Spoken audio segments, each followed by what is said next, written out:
मित्रों, बात करते हैं आज राजयोग की। कुछ प्रसिद्ध राजयोग के बारे में, उनके वर्णन के बारे में आपको बताते हैं। जैसे पहला पॉइंट है, किसी भी कुंडली में 3 या उससे अधिक ग्रह उच्च के हों, स्वराशि के हों, साथ में वो केंद्र में भी हों, तो जातक प्रसिद्ध राजा होता है। यदि कुंडली में 5 या उससे अधिक ग्रह उच्च या स्वराशि कर होकर केंद्र में है, तो जातक पृथ्वी प्रति होता है, जिसको पहले कहते थे चक्रवर्ती सम्राट। उसके पास ग्रंथ कहता है हाथी घोड़ों की कमी नहीं रहती। उस प्रकार से आज आप बड़े बड़े वाहन जोड़ सकते हैं। बात कही जाए तो वो बहुत वैभवशाली राजा होता है, धनवान होता है, बलवान होता है। एक पॉइंट और भी ग्रंथकार कहते हैं, देश काल परिस्थिति के अनुसार कोई व्यक्ति राजा के यहाँ जन्म ले और उसके कुंडली में कोई भी ग्रह सूर्य से अस्त ना हो, उसकी कुंडली में कोई भी ग्रह सूर्य से अस्त ना हो, तो कोई दुर्योग भी ना हो साथ में, तो व्यक्ति राजा होता है। मतलब राजा के यहाँ जन्म हो जाए, साथ में कोई ग्रह सूर्य से अस्त ना हो और कुंडली में कोई दुर्योग ना हो, तो वो भी राजा ही होता है। राजा का पुत्र राजकुमार होता है, लेकिन बड़ा होकर के वह भी राजा बनेगा अगर सूर्य अस्त नहीं है तो। अब देखिए, ग्रंथकार एक और अच्छा बताते हैं राजयोग। यदि एक भी ग्रह केंद्र या त्रिकोण में होकर वक्री हो, देखिए कितनी बड़ी बता रहे हैं बात।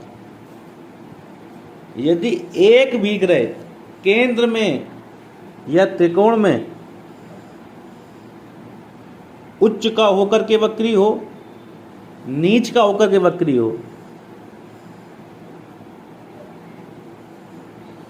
वो व्यक्ति वैभवशाली होता है। अब इस प्रकार जितने ग्रह होंगे उतना ज़्यादा वैभवशाली होगा। शर्त यही है कि ग्रह केंद्र में हो या त्रिकोण में हो, लेकिन वक्री होना चाहिए। नाड़ी ज्योतिष में वक्री ग्रह के लिए बहुत कुछ बताया गया है। अब जैसे एक कुंडली सामने दिखाई पड़ती है रविन्द्रनाथ टैगोर की। उनकी कुंडली मीन लगन की थी, उनका नवमांश भी मीन का था, तो वर्गोत्तमी लग्न हो गया। रेवती नक्षत्र के चौथे चरण में जन्म था उनका, तो चंद्रमा भी मीन नवमांश में हो गया, चंद्रमा भी वर्गोत्तमी हो गया। अब इनको वो सब कुछ मिला जो एक राजा को मिलना चाहिए था, लेकिन इनकी कुंडली में गुरु के होने के कारण इनकी प्रसिद्धि, गुरु सभी कुंडलियों में होता है, इनके कुंडली में इनकी गुरु की उपस्थिति जिस प्रकार की थी अन्य ग्रहों से युक्त होकर के, तो वहाँ पर इनका जीवन राजाओं से कम नहीं रहा, लेकिन इनकी जो प्रसिद्धि हुई वो एक गुरु के रूप में हुई। एक राजयोग के बारे में और आता है, वो ये आता है कि सूर्य गुरु उच्च राशि में हो और मित्र लग्न में हो। सूर्य और गुरु अपने मित्र लग्न में उच्च राशि में हो, ऐसे व्यक्ति के जीवन में भी बहुत से राजयोग आते हैं। ये सूर्य गुरु राजयोग में सहायक होते हैं। और एक प्रबल राजयोग कारक, दशमेश और नवमेश का परिवर्तन प्रबल राजयोग का कारक होता है। तो ये 7 पॉइंट आपको राजयोग के बताए, अपनी कुंडली में मिलान करिए, देखिए कि आप राजयोगी हैं।